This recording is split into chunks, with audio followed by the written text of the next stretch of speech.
नमस्कार दोस्तों, मैं राय आप सभी का राय ऑनलाइन एकेडमी पर बहुत हार्दिक स्वागत करता हूं। तो दोस्तों, आज हम लोग हिस्ट्री में है ना महाजनपद काल को पढ़ रहे थे और महाजनपद काल में हम लोगों ने देखा कि महाजनपद काल में कृषि कार्य का में लोहा का प्रारंभ हुआ है ना। उसके बाद हम लोगों ने देखा कि बौद्ध धर्म के अंगोत्तर निकाय और आपका जैन धर्म के भगवती सूत्र में 16 महाजनपद का उल्लेख मिलता है। तो 16 महाजनपद कहाँ डेवलपमेंट हुआ, यानी किस क्षेत्र में हुआ और उसकी राजधानी कहाँ बनी है ना। तो सभी को हम लोगों ने पिछले क्लास में देख लिया था, लेकिन आज हम लोग झट से एक बार थोड़ा कंसेप्ट को क्लियर कर लेंगे। जल्दी में इसको देख लेते हैं, उसके बाद आगे क्लास हम लोग स्टार्ट करेंगे। तो साथ में देख लीजिएगा।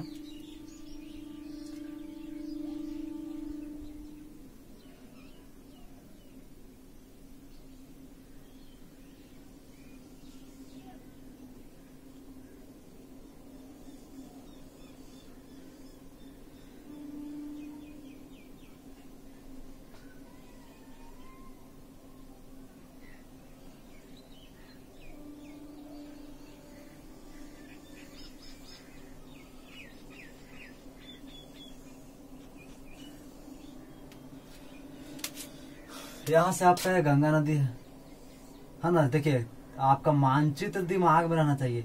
मानचित्र आप जहाँ बैठा लिए तो आप एग्जाम में कभी नहीं भूल पाइए कि कौन क्षेत्र कहाँ से है, नहीं है ना। तो देखिए, सबसे पहले ये आपका बिहार में एक गंगा नदी के उत्तर साइड में आपका एक कौन सा क्षेत्र है ना। ये आपका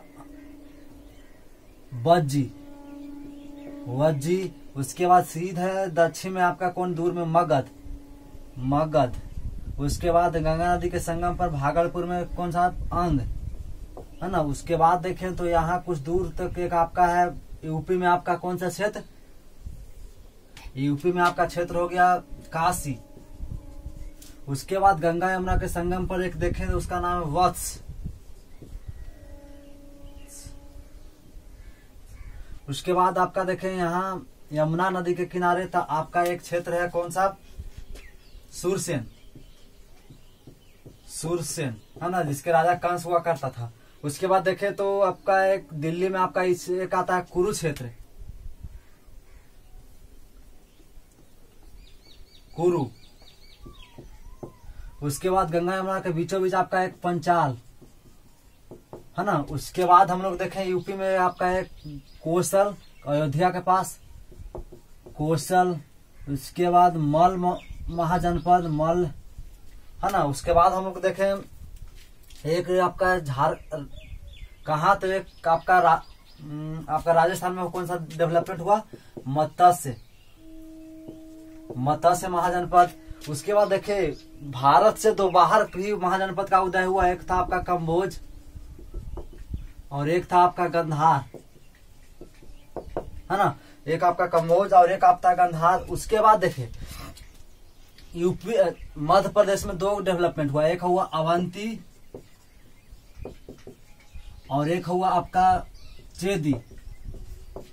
यानी कुल आपका 16 महाजनपद का उदय हुआ महाजनपद काल में। तो देखिए, पहला 1 2 3 4 5 6 7 8 9 10 11 12 13 14। उसके बाद आपका 1 2 और छूट रहा, यानी कम्बोज हो गया, आपका गंधार हो गया, सूरसेन है ना, सूरसेन।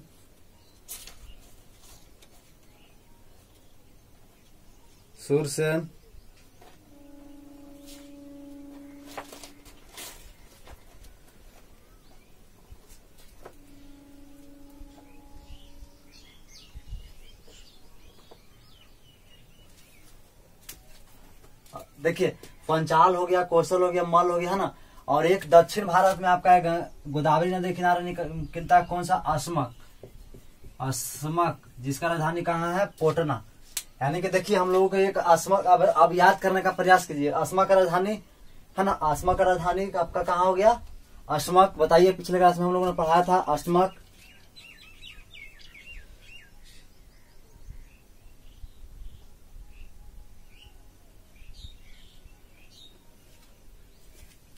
अस्मक हो गया आपका पटना। उसके बाद देखिए वैशाली। उसके बाद मगध मगध आपका कौन सा है, राजगिरी। उसके बाद अंग चंपा जो अभी भागलपुर है। उसके बाद चेदी देखे तो शक्तिमती। उसके बाद देखे आपका अवंती है ना, अवंती उज्जैन। काशी देखे तो वाराणसी। उसके बाद वत्स देखे तो वत्स कौशाम्बी जो इलाहाबाद है। उसके बाद देखे सूरसेन जिसका राजा कौन था, कंस, और इसका राजधानी कहाँ हुआ, मथुरा। उसके बाद देखे कुरु, इंद्रप्रस्थ, मत्स्य, विराटनगर। उसके बाद गंधार का कहा तो आपका तक्षशिला। कम्बोज का आपका हाटक, और पंचाल का देखें तो आपका अहिछत्रक। उसके बाद कौशल हो गया श्रावस्ती, और मल हो गया कहाँ तो आपका मल बताइए कहाँ आपका होगा, जहां में भगवान बुद्ध की मृत्यु हुई थी, है ना। तो कहाँ हुआ था भगवान बुद्ध की, कुशीनगर। मल की राजधानी कुशीनगर। और सबसे ज्यादा अगर बुद्ध ने कहा उपदेश दिया तो कौशल में। यानी कुल हम लोगों ने 16 महाजनपद का देख लिया। और इस 16 महाजनपद में सबसे बड़ा शक्तिशाली उभर कर कौन आया, ये आप देख रहे हैं मगध। ये मगध ही सबसे बड़ा क्षेत्र उभर कर आया। यानी 16 महाजनपद में सबसे ज्यादा यानी शक्तिशाली साम्राज्य कौन बना, तो मगध। मगध के बारे में उसी को हम लोग डिटेल आज पढ़ेंगे। मगध का उत्कर्ष, मगध का उत्कर्ष। जो अभी पटना में आप हैं तो पटना या क्षेत्र देख रहे हैं, पटना हो गया, नालंदा हो गया, आपका गया, जहानाबाद, औरंगाबाद, उसके बाद अरवल, ये सब सारा डिस्ट्रिक्ट है जो मगध क्षेत्र में आता था, है ना। तो यानी कि आज मगध देख रहे हैं, इसी जो 16 महाजनपद में सबसे शक्तिशाली कौन सा महाजनपद बना, तो मगध। आपको गौरवशाली महसूस होगा कि आप जिस धरती से यानी आप रह रहे हैं वहां का हम लोग यानी कि प्राचीन इतिहास, काफी प्राचीन और शक्तिशाली और गौरवशाली, है ना, इतिहास है किसका, मगध का। तो मगध का उत्कर्ष हम लोग सबसे पहले समझेंगे। तो देखिए मगध है ना, मगध का हेडिंग में लिखिए मगध का उत्कर्ष। मगध का उत्कर्ष, मगध का प्राचीनतम जो राजा बना, सबसे प्राचीन जो वंश स्थापित हुआ, बृहद्रथ। मगध का प्राचीनतम वंश यानी कौन सा वंश, यानी सबसे पहले मगध पर कौन सा शासक बना, तो बृहद्रथ बना, यानी बृहद्रथ वंश बना। और इसके संस्थापन कौन था, इसका संस्थापक था आपका बृहद्रथ, है ना। इसका संस्थापक बृहद्रथ था। तो उस समय जानते थे कि राजा कौन था इसका, बृहद्रथ, यानी कि मगध का राजा कौन था सबसे पहले, तो आपका उल्लेख मिलता है बृहद्रथ। और बृहद्रथ वंश के संस्थापक कौन था, बृहद्रथ।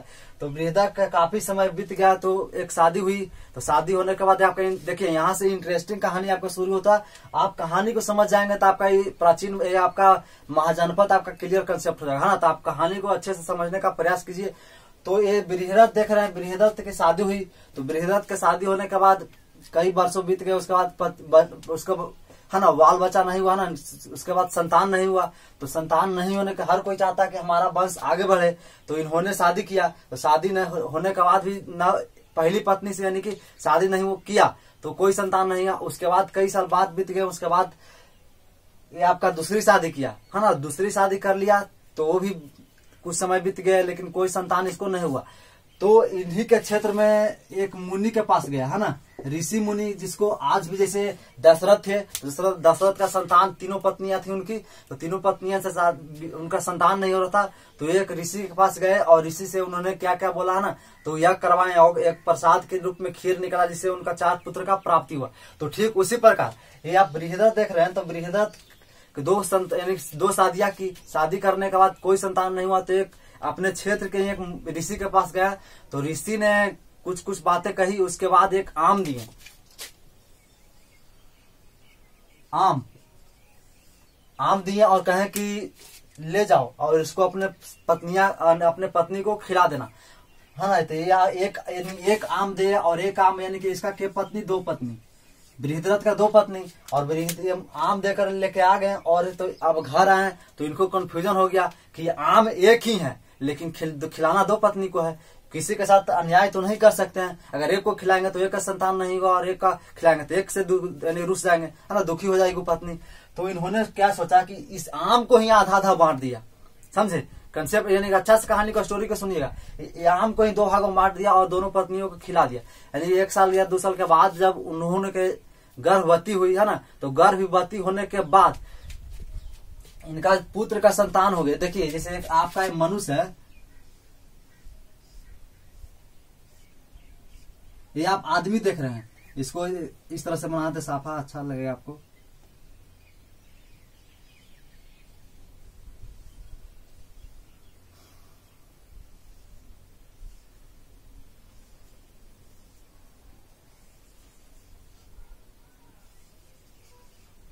ये आदमी देख रहे हैं, यानी कि इनको जब ये आम खाई तो कुछ समय के बाद ये गर्भवती हुई, और गर्भवती होने के बाद क्या हुआ कि इनके साथ चूंकि आधा आधा आम खाए थे, तो इन्होंने कहा था कि एक आम को जाकर अपने पत्नी को खिला दो। इनको दोनों पत्नियों को आधा आधा खिला दिए, तो बच्चा भी इनके दोनों पत्नी से आधा आधा बचा हुआ, यानी पहली पत्नी से एक ही आधा पूरे एकदम सीधे एकदम है ना सेंटर लाइन से उसको आधा एकदम समझिए काटा गया, एकदम इस तरह से बच्चा संतान हुआ कि एकदम समझिए कि आधा लेफ्ट साइड एक इस पत्नी पहली पत्नी से हुई और राइट साइड पहली पत्नी से। तो चूंकि है ना तो राइट साइड, तो कोई भी जब संतान का यानी पैदा यानी जन्म हुआ तो राजा ने देख कर डर गया कि तो लगता राक्षस का जन्म हुआ, यानी आधा की शरीर देख रहे हैं, आधा का शरीर पार्ट यानी लेफ्ट साइड यहाँ से काट दी बाहर, यानी कि लंबे आप काटिएगा बराबर हिस्से में, तो एक लेफ्ट है वो राइट निकले, तो लेफ्ट राइट निकला, तो राजा दंग रह गया देखे कि तो राक्षस का जन्म हुआ। तो इन्होंने कहा किया कि ले आकर जंगल में बिगवा दिया। जंगल में बिगवा देने के बाद वो एक उसी जंगल में एक जरा नाम की राक्षसी रहती थी, है ना, जरा, जो अपने शिकार के लिए नहीं कि जो शिकार के लिए अपने आदमी को मार मार के शिकार करती थी। तो ये शिकार के लिए एक बार जा रही थी, तो एक बार देखा कि दो आदमी का शरीर का दो हिस्सा को बिगा हुआ है ना, ने अपने राजा अपने सेनापति से ले जाकर बिगवा दिया जंगल में। तो उन्होंने देखा कि जारा राक्षसी ने देखा कि एक मनुष्य है और उसको आधा आधा पार्ट एक नहीं दो जगह अलग किया होगा, उसको बिगा हुआ है। तो पहले तो सोचे कि खा लेते हैं, लेकिन कुछ कुछ राक्षस है इसका भी दिमाग खुला, तो एक बार देखा कि ये जो पार्ट आधा आधा है, एक बार जैसे खिलौना में हम लोग मूर्ति वूर्ति बनाते हैं तो टूट जाता है, तो उसको साटते हैं कभी, तो दोनों पार्ट को सोचे कि एक बार साट के देखते हैं। तो जो यानी कि हाथ एक साइड और इस साइड, यानी कि दोनों को साटी, पहले में उल्टा साट दी, है ना, शरीर देख रहे हैं इस तरह से नहीं साटी, यानी दोनों हाथ को एक देना करके साट दी, तो नहीं साटा। लेकिन एक बार जब दूसरी बार में दोनों को एक जो सब साट किया लेफ्ट और राइट साइड को, तो दोनों हाथ को एक दूसरे के विपरीत में किया, तो ये आदमी आपका जीवित हो गया, यानी कि जो आदमी एक पूर्ण रूप से एक मनुष्य बन गया और एक जीवित हो गया। तो जीवित हो गया था, आखिर पता कुछ है ना, ये आदमी क्या हो गया, जीवित। पहले क्या था, मरल था, जन्म हुआ था उस समय क्या था, शरीर में प्राण नहीं थे, लेकिन जैसे ही इनको साटा तो शरीर में प्राण हो गया। और प्राण होने के बाद ये आपका कहाँ चली गई, तो राजा पता चला कि पुत्र किसका था, राजा ने बिगवाया था, तो राजा के पास गया, तो राजा ने इसको खूब यानी राशि को खूब प्यार दिया और बहुत प्रशंसा किया, है ना, और उसको उपहार के रूप में आभूषण सब बहुत से दिए, है ना। उसके बाद इसको नाम रखा कि इसको नाम क्या रखा जाए, तो चूंकि इसको जन्म यानी कि पोषा कौन है ना, जीवन कौन दिया, तो जरा। और देखिए जरा और ये आपका संघ मतलब होता है जोड़ना, यानी जरा राशि का नाम और संघ दूसरा, यानी कि ये क्या होगा, इसका नाम रखा गया जरा संघ, है ना, जरा संघ। क्या नाम रखा गया इसका, जरा संघ। तो जरासंध का उदय हुआ। उसके बाद जब ये राजा मर गया तो जरासंध जो देख रहा है ये काफी यानी कि बृहद्रथ से भी काफी एकदम शक्तिशाली राजा बना। बृहद्रथ जब जरासंध हुआ तो जरासंध के अपने शादी किया, है ना। शादी करने के बाद इसकी दो पुत्री हुई और दो पुत्री के जो आप देख रहे हैं सूरसेन, इसका राजा था काशी का राजा कौन, कंस। यानी जरासंध ने अपने दोनों पुत्रियों का शादी किससे किया, यानी पहली पुत्री थी कौन, पहली पुत्री की शादी मथुरा के नरेश कौन से, कंस से किया। और चूंकि उस समय राजा चाहता था, नहीं प्रत्येक राजा चाहता था कि हमारा जो दामाद मिले वो क्या राजा मिले, है ना। तो उस समय राजा के काफी अभाव था, जहां तहां आप राजा देखने के लिए मिलता था। तो एक घर बनी एक ही राजा से 2 को 3 को बेटी का अपना शादी कर देता था। तो यानी जरासंध ने अपनी दोनों पुत्रियों का शादी किससे किया, तो सूरसेन के राजा मथुरा के राजा कंस से। तो कंस हो गया। और कंस के बारे में आप जानते हैं कि कंस काफी कृष्ण को दबाया, है ना, प्रेशराइज किया। उसके कारण कंस की मृत्यु किसने किया, कृष्ण। और चूंकि कंस का मृत्यु कृष्ण किया तो कंस किसका दामाद है, जरासंध का। जरासंध का काफी दुखी हुआ तो इसने प्रण लिया कि तुमको हमारा दामाद को मारा तो तुमको भी मारेंगे।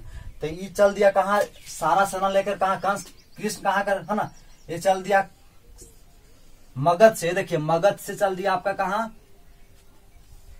मथुरा में। कृष्ण कहाँ पहले रहते थे, मथुरा में।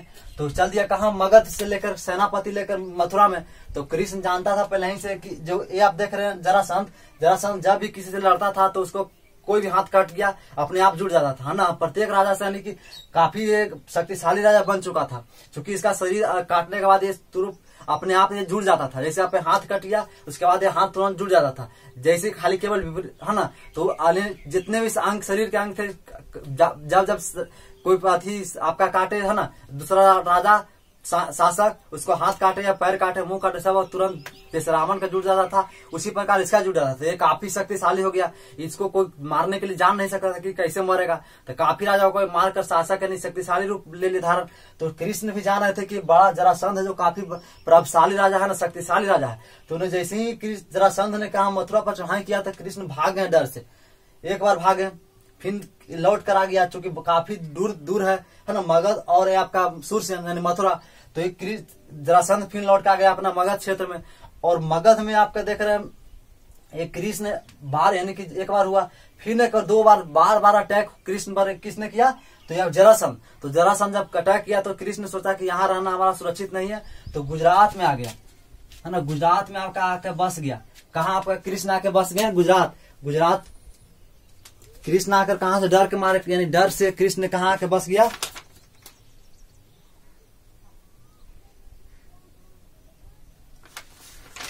कृष्ण आकर कहा बस गए, द्वारिका में है ना।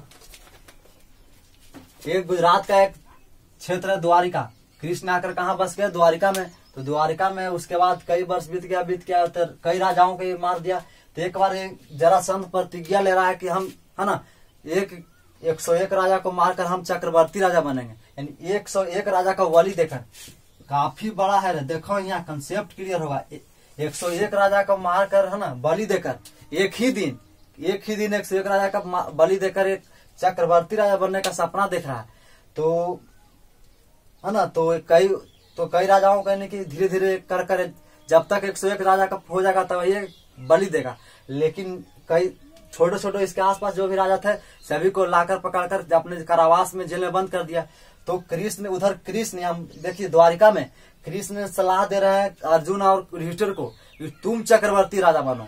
तो कहा कि ठीक है, कहा कौन बात है, हम बनेंगे। तो कृष्ण कहे कि नहीं, एक बाधा है। तो बाधा है कौन, जरासंध को इसमें हटाना पड़ेगा। जरासंध कह रहा है कि हम चक्रवर्ती बना रहे हैं। तो एक मान है ना, एक म्यान में दो तीर का भाव होगा नहीं। तो ये कहें कि चलो हम साथ ही कृष्ण ने जो जरासंध था 101 राजा को मारने का प्रतिज्ञा लिया था। तो इसने कहा कि चलो हम देखते हैं कैसे किस जेल में राजाओं को बंद किए हुए और कहाँ रखा हुआ है। तो कृष्ण भेष बदल कर ऋषि के रूप में 5 पांडव और कृष्ण चल दिए यहाँ। तो इनको पता चला कि ये आज कुछ महान यानी ऋषि आए हैं। तो ऋषि का उसमें काफी सत्कार लोग करते थे ना, अच्छे से भोजन कराए, आपका आशीर्वाद लिए। तो कृष्ण ने बुलाया यानी कि जब कौन जरासंध कृष्ण और पांडव से मिले तो कृष्ण ने बोले कि तो जब पूजा पाठ हो गया जाने क्रम में कृष्ण जरासंध कह रहा है कृष्ण कि ऋषि अब मांगे क्या मांगना चाहते हैं। तो इन्हें कहा कि देखिए ये सब 5 पांडव कुछ नहीं बोलेंगे, इनको बोलने का नहीं, व्रत है, इस लोग मौन रूप धारण किए हैं। आधी रात में ये लोग बोलेंगे। तो कहा ठीक है हम आधी रात में आएंगे। तो इनको भेज दिया कहाँ, एक अपने कच्छ में, यानी उस समय कच्छ ठहरने का कच्छ बनाया जाता था, कच्छ में रहने के लिए कृष्ण और पांडव को। और जरासंध को देखकर युधिष्ठिर और भीम को बॉडी बिल्डर देखकर उसको शक हो गया कि कोई ऋषि नहीं है, ये कोई रूप धारण करके कोई आदमी आया है, नहीं है ना, कोई शासक आया। तो इसको डर हो गया कि नहीं, शक था कि ये कोई न कोई तो गुप्तचर भेजा कि देखो तो क्या सही में ऋषि है। तो पता चला कि नहीं, सही में ऋषि नहीं है, तो कृष्ण पांडव है, आपका हत्या करने के लिए आया है। तो ये पता चल गया। तो उसके बाद इसको कहा कि हम तुमको जान गए हैं कि तुम कृष्ण और पांडव हो। तो कहा कि ठीक है जान ही गए हो, तो अब खेला खुलेआम हो गया। तो चलो हम लोग अब सीधा फरिया ही लेते हैं। तो फरियाने क्रम में ये आपका देख रहे क्षेत्र, तो कई दिनों के बाद है ना, तो एक दूसरे के साथ लड़ाई भी हुआ। तो जरासंध कि कौन किससे फरियाएगा। तो कृष्ण कह रहे हैं कि किसी को चुन लो। तो कहे कि हमको बुर्बक समझे हो, हम इस शक्तिशाली जरासंध अपने कर रहा है, कृष्ण कहना है कि किसको चुन लो। तो कहा कि नहीं, तो हमको क्या समझो। तो इन्होंने किसने चुना, तो भीम को चुना। आप कहा भीम ने कहा, फिर उसके बाद कहा कौन चीज से लड़ेगा। तो कहा कुछ से तलवार से, आपका है ना, भाला से, गदा से, कुछ से लड़ सकता है। तो कहा कि नहीं हम भीम से लड़ेंगे और गद्दा से लड़ेंगे। तो आपका एक राजगीर में ही एक है आपका जरासंध का अखाड़ा भी आज भी आपको देखने के लिए मिलेगा, जरासंध का अखाड़ा। तो अखाड़ा में दोनों कृष्ण और आपका जरासंध और भीम का लड़ाई हुआ लगभग 24 दिन। 24 दिन लड़ाई हुआ, तो 24 दिन देखिए उसमें रात का युद्ध नहीं होता था। दिन में सब, रात में सब लोग सो गए, और सोने के बाद सुबह उठकर सब खाना वाना पीकर उसके बाद शंख फूका जाता था। शंख जी सुर दोनों तरफ से फूकने के बाद ही लड़ाई होता। तो 24 दिन लड़ाई होने के बाद काफी दोनों जख्मी भी हुआ। बार बार कौन भीम इसको शरीर को अलग कर दे, लेकिन शरीर का दोनों पार्ट जुड़ जाए। तो एक दिन कृष्ण ने एक तिनका लिया, खेर जिसको कहते हैं, और खेर को लेकर दोनों, यानी कि देखिए खेर को लेकर ये आपका देख रहे तिनका, तो तिनका कृष्ण लेकर और इस तरह से दोनों तरफ को तोड़ दिए, और तोड़ के देखिए इस तरह टूटा, लेकिन इसको इस तरह से फेंक दिए कृष्ण। तो उसी तरह भीम को देख कर दोनों शरीर को दोनों हिस्सा को कबार दिया, और कबार का विपरीत साइड में फेंक दिया, जैसे जरासंध का मृत्यु हो गया। और मथुरा यानी कि क्या था आपका मगध किस पर शासन हो गया, तो पांडव का। तो ये क्षेत्र हो गया। तो इसके बाद हम लोग इसको लिख लेते हैं। तो सबसे पहले लिखिए मगध का उत्कर्ष, और हेडिंग में लिखिए सबसे पहले बृहद्रथ वंश। बृहद्रथ वंश लिखिए, बृहद्रथ वंश के संस्थापक, बृहद्रथ वंश के संस्थापक बृहद्रथ था। लिखिए उसी में मगध का प्राचीनतम राजवंश, मगध का प्राचीनतम राजवंश बृहद्रथ वंश था, बृहद्रथ वंश था। उसके बाद लिखिए दूसरा में लिखिए जरासंध, जरासंध लिखिए बृहद्रथ वंश के अगला शासक, यानी किसके, बृहद्रथ का क्या था, पुत्र था। और इसी में साथ में लिखिएगा बृहद्रथ वंश के राजधानी, यानी मगध का राजधानी कहाँ थी, तो राजगीर में था ना, राजगीर में। तो लिखिए इसमें पहले इसमें यानी बृहद्रथ वंश का यानी मगध का राजधानी उस समय कहाँ था, तो राजगीर, राजगीर लिख लिया। उसके बाद लिखिए जरासंध, जरासंध है ना, जरासंध के बारे में लिखिए। तो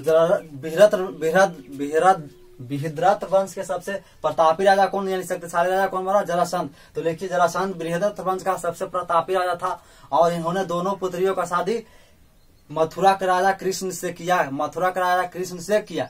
इससे ज्यादा आपका प्रश्न नहीं पूछा। और ये बृहद्रथ वंश के अब सबसे अंतिम शासक कौन था, रिपुंजय, रिपुंजय है ना, रिपुंजय। तो लिखिए बृहद्रथ वंश के सबसे अंतिम शासक, बृहद्रथ वंश के सबसे अंतिम शासक रिपुंजय था, रिपुंजय था। और रिपुंजय के बाद इसमें देखिए मगध कैसा है, तो बड़ा शक्तिशाली है। तो याद रखने के लिए हसीन याद रखिएगा, हसीन, ह से लिखिए। जब हर्यक वंश के बाद कौन शासक किया, तो हर्यक वंश, उसके बाद शिशुनाग वंश, और एक बाद नंद वंश। नंद का वंश के बाद याद रखिए जब हसीन है तो सबसे सुंदर कौन होगा, मोर, कौआ, सुग्गा। तो मोर, उसके बाद लिखिएगा मोर, उसके बाद सुग्गा और कौआ। तो मोर से उसके बाद ये नंद वंश के बाद मोर वंश हुआ, मोर वंश के बाद शुंग वंश हो गया, और शुंग वंश के बाद कर्ण वंश। तो ये आपका बाद में आगे का